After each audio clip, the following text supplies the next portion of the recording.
It's the first workout of the new year, and I'm kind of starting with shoulders and back. Although I do feel a little bloated today, so there's definitely going to be some cardio at the end, followed by some sauna. I'm starting off with shoulders and back, but I'm going to keep it pretty open. If in the middle I want to throw in some chest or arms, I'm not going to tell myself no. I think I'm going to start off with some Arnold presses. I like Arnold presses a lot. It gives you full range of motion and a full activation of the shoulders, rather than just something with like the shoulder press where you a regular shoulder press where you have to stop halfway. But yeah, let's get right to the first working set.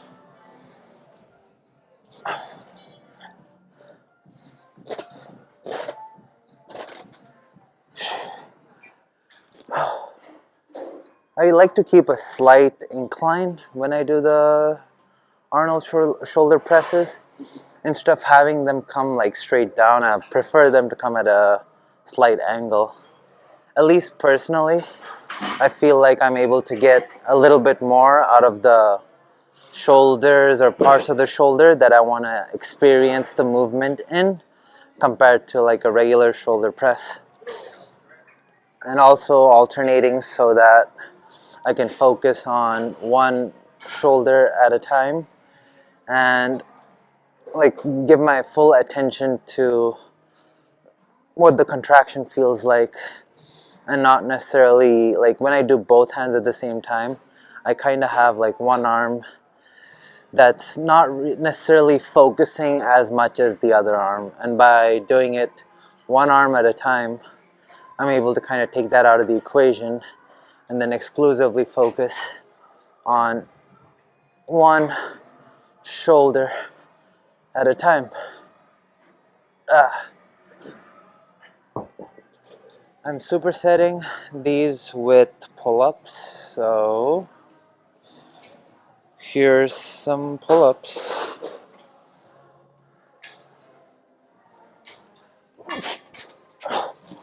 Just gonna do 5. The goal is not to hit failure, but rather to keep blood going into the back and to rack up volume. But yeah, that's my first superset.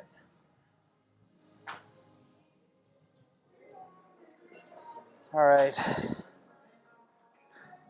I ended up doing 3 sets of the Arnold presses, and while doing the Arnold presses, I was kind of like, might as well throw some upper chest in there. So for the second exercise, I'm doing single arm shoulder presses, or single arm incline dumbbell presses, targeting the upper chest in a unilateral fashion.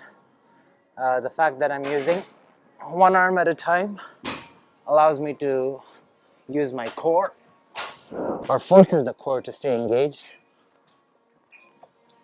and allows me to focus on one pec at a time. And also, the other thing I'm focusing on is the full range of motion. So going really deep, way below the chest, so that I can get a full stretch.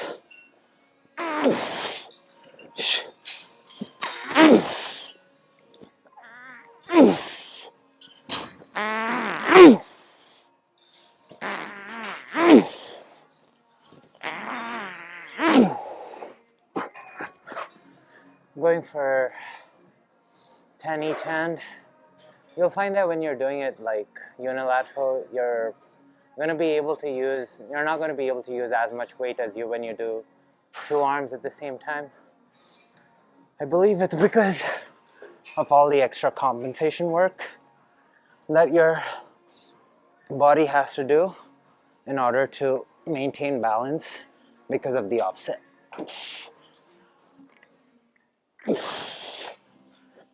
And at the bottom, I'm really taking some time to pause and experience what the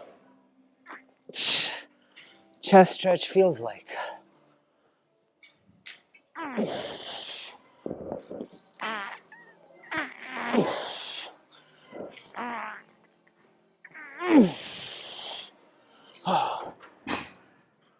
I'm doing 8 reps on the right side and 10 on the left. Again, I think my left side's a little smaller, so I always try to do a little extra volume on the left side.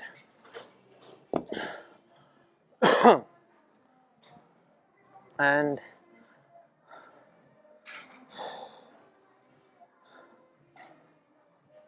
supersetting that with pull-ups as in the first exercise.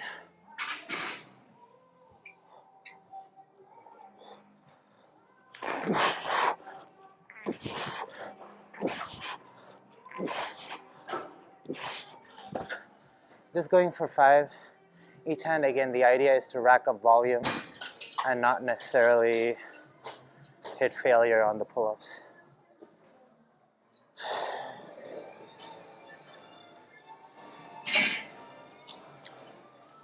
All right, for my third exercise slash superset, I'm doing alternate pull downs. Love doing pull downs on this because like the weight stacks are separate, you know, like with most other pull downs where you get the ability to attach one handle at a time,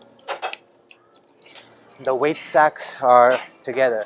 So for example, when you're like holding both of them together at the same time, there's still a slight bit of help that one arm can provide. And you're never like truly lifting all the weight with one hand.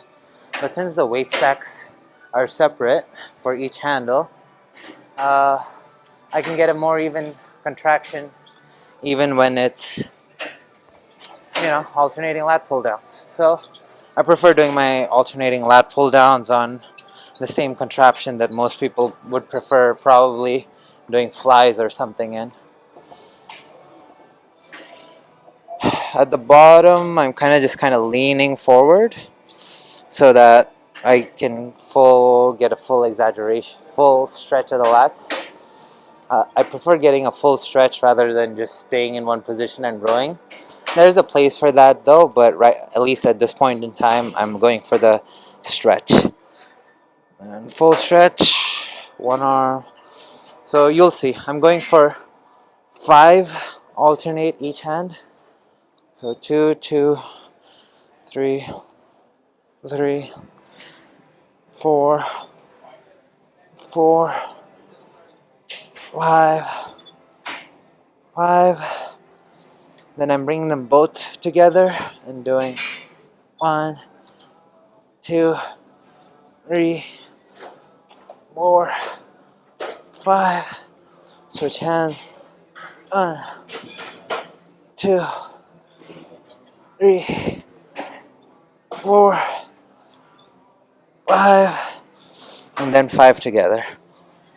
2,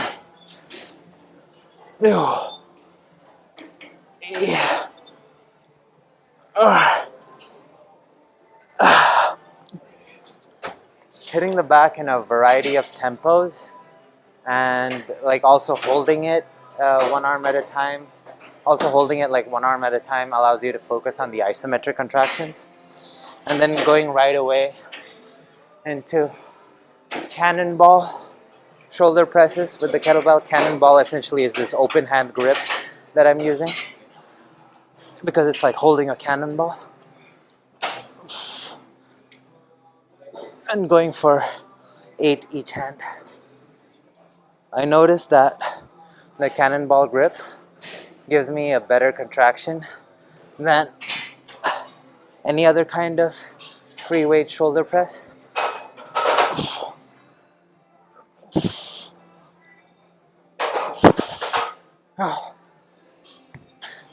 And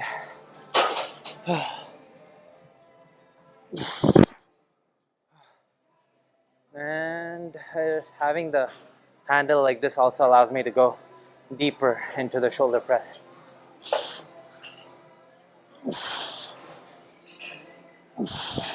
And I'm a big believer that having a deeper stretch and more range of motion gives you better muscular development.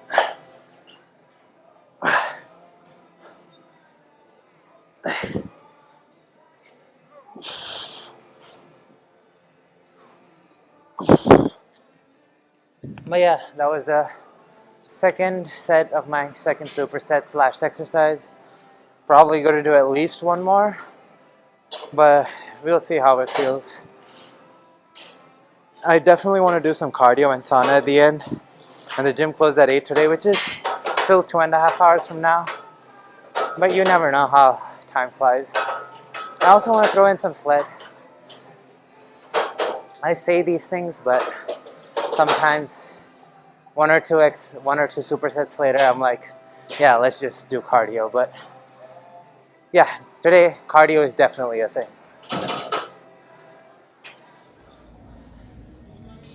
So now I'm trying to get some heavy stimulus in. Follow me. So right now I'm trying to get some heavy stimulus in, and there's not a whole lot of weight on the sled yet, but the idea is eventually I'm going to go heavier to the point where I'm truly exhausted by the time I do one time back and forth on the sled. The sled allows me to add a bunch of weight and stay safe at the same time. I'm a huge believer of getting heavy stimulus through the sled and supersetting it with a less dominant body part in order to direct the growth hormone release and the other hormonal releases that happen in the higher weight ranges, and have it direct towards something like the shoulders or back or something like that.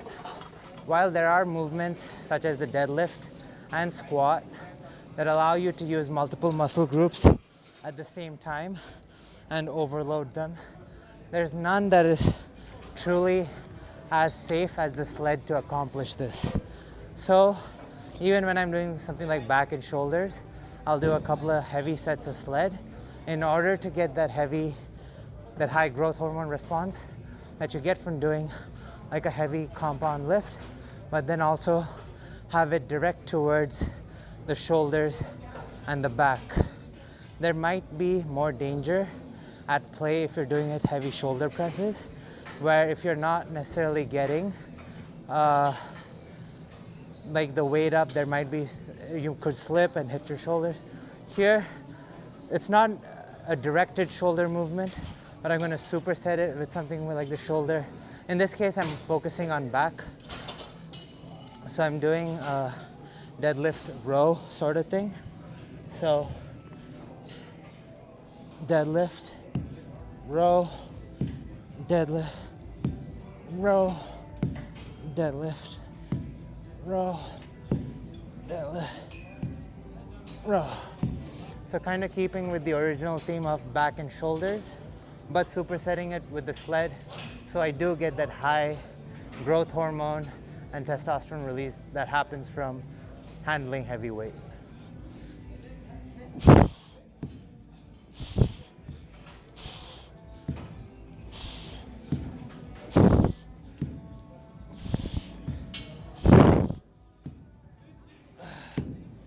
But yeah, that's my fourth movement.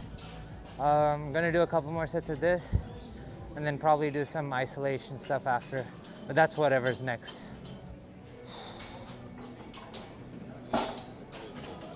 Now I'm kind of just going as heavy as possible and not really supersetting it with any other movement. I'm trying to get the stimulus of doing something really heavy, and yeah, I'm gonna do like 1 or 2 sets of this, try to keep adding weight till I can't move this anymore. And then I'll probably do 20 to 30 minutes of Stairmaster style cardio or backward walking or something like that, and then sit in the sauna for the rest of the time.